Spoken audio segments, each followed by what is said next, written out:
তিন ব্যক্তির দোয়া আল্লাহ তাআলার কাছে কবুল হয়ে যায়। এই দোয়া আল্লাহ কখনো ফিরিয়ে দেন না। এর মধ্যে একটা দোয়া হচ্ছে দাওয়াতুস সাইম, রোজাদারের দোয়া আল্লাহ কখনো ফিরিয়ে দেন না। দাওয়াতুস সাইমি মাকবুল, এটা আল্লাহর কাছে কবুল হয়ে যায়। ঠিক ওই মুহূর্তটাতে আল্লাহ তাআলার সফট কর্নার খুব বেশি গ্রো করে, আল্লাহর রহমতের দরিয়ার মধ্যে একটা অভাবনীয় জোশ পড়ে যায়। আল্লাহ তাআলা এই দৃশ্যটাকে খুব দেখতে পছন্দ করে যে বান্দা সামনে খাবার নিয়ে বসে আছে, শরবত নিয়ে, পানীয় নিয়ে বসে আছে, ক্ষুধায় তৃষ্ণায় সে জর্জরিত। সে চাইলেই সামনে থেকে নিয়ে মুখে তুলে খাবারটা খেতে পারে, কিন্তু সে আমার ভয়ে খাচ্ছে না। তখন আল্লাহ তাআলা এই দৃশ্যটা দেখতে বড্ড পছন্দ করেন। ঠিক এই মুহূর্তে আপনি যখন বুদ্ধি করে আল্লাহ তাআলার কাছে চাইতে শুরু করবেন, কায়মনো বাক্যে চোখের পানি ছেড়ে, আপনি চাইতে দেরি হবে, এই দোয়া আল্লাহ তাআলার কাছে কবুল হতে দেরি হবে। তাই এই ভুলটি যেন আমরা না করি, এই বরকত যেন আমরা মিস না করি। প্রতিদিন খেয়াল করে ইফতারের পূর্ব মুহূর্তে দোয়া করুন। আপনার কি চাহিদা, আকুতি মিনতি আল্লাহর কাছে আছে, আপনি পেশ করুন। বছরের অন্য সময়গুলোতে রাত 4টার দিকে উঠে আসলে অনেকের পক্ষেই তাহাজ্জুদের সালাত আদায় করা সম্ভব হয়ে ওঠে না।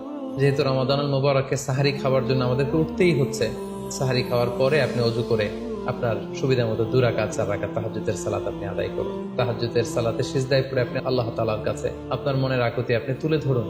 এই মুহূর্তটাতে, তাহাজ্জুদের এই সময়টাতে আল্লাহ তাআলা প্রথম আকাশে মনোনিবেশ করে তিনি ডাকতে থাকেন, কার কি লাগবে, কার খাবারের দরকার, আমার কাছে চাও, আমি খাবারের ব্যবস্থা করে দেবো। কার রিজিকের দরকার, রিজিকের ব্যবস্থা করে দেবো।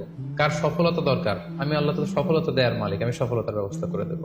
যে মুহূর্তটুকুতে বা যে সময়ে আল্লাহ তাআলা আমাদেরকে দেওয়ার জন্য তিনি আমাদেরকে ডাকছেন, আমাদেরকে দেওয়ার জন্য তিনি বসে আছেন, প্রস্তুত, আহ্বান করছেন, কিন্তু আমরা সেই আহ্বানে সাড়া দিচ্ছি না। তাই রমাদানুল মুবারকে তাহাজ্জুদের সালাতের অভ্যাস করার একটা সুবর্ণ সুযোগ কিন্তু আমাদের আসছে। যেহেতু সাহারি খেতে আমরা উঠবই, উঠে আমরা তাহাজ্জুদের সালাত আদায় করে নেব।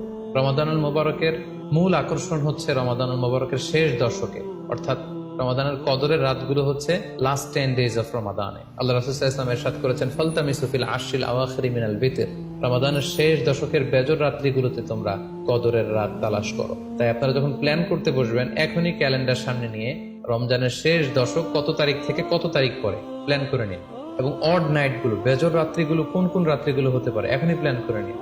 যত ধরনের ব্যস্ততা, যত ধরনের ঝামেলা, যত ধরনের দায়িত্ব, এই কাজগুলোকে আপনি আগে পরে সেরে নেবেন, কিন্তু এই 10 দিনের স্পেশাল টাইমটাকে আমাদের ইবাদতের জন্য রাখা উচিত। আল্লাহ রাসূল সাল্লাল্লাহু আলাইহি ওয়াসাল্লাম রমজানের দশকে যখন তিনি পৌঁছতেন, তিনি তখন এমন ভাবে ইবাদত করতেন, তিনি কাউকে চিনতেন না, কারোর সাথে বেশি কথা বলতে চাইতেন না। তিনি রাতে সারা রাত জেগে থাকতেন, ফ্যামিলি মেম্বারদেরকে উঠিয়ে দিতেন, জাদ্দা ওয়া শাদ্দাল মি'জার, কোমরে গামছা বেঁধে তিনি ইবাদতে লেগে পড়তেন। এই শেষ দশকে তিনি এত ইবাদত করতেন, বছরের কোনো সময়ে আল্লাহ রাসূল সাল্লাল্লাহু আলাইহি ওয়াসাল্লামকে এত বেশি ইবাদত করতে কিন্তু দেখা যেত না।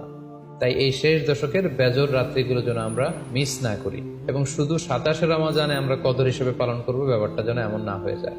কারণ যদি কোনো কারণে কদর মিস হয়ে যায়, এটা হচ্ছে খায়রুম মিন আলফি শাহর, 1000 মাসের চেয়েও সেরা। ওই এক রাতের ইবাদত হচ্ছে 1000 মাসের ইবাদতের সমান। এবং আল্লাহর হাবিব সাল্লাল্লাহু আলাইহি ওয়াসাল্লাম বলেছেন, মান হুরিমা খায়রাহা ফাকাদ হুরিম, যে কদরের রাতের বরকত থেকে বঞ্চিত হলো, হি ইজ দ্য লুজার। এই বরকতের মাসে নিশ্চয়ই আমরা কেউই লুজার হতে চাই না, আমরা সবাই গেইনার হতে চাই। আমরা যদি গেইনার হতে চাই, রমাদানের সর্বোচ্চ বরকতটুকু যদি আমরা হাসিল করতে চাই, লাস্ট 10 days অফ রমাদান, রমজানের শেষ দশকের বেজর রাত্রিগুলো যেন আমরা খুবই আন্তরিকতার সাথে সিনসিয়ারলি ইবাদত করে কদরের বরকত হাসিল করবার চেষ্টা করি।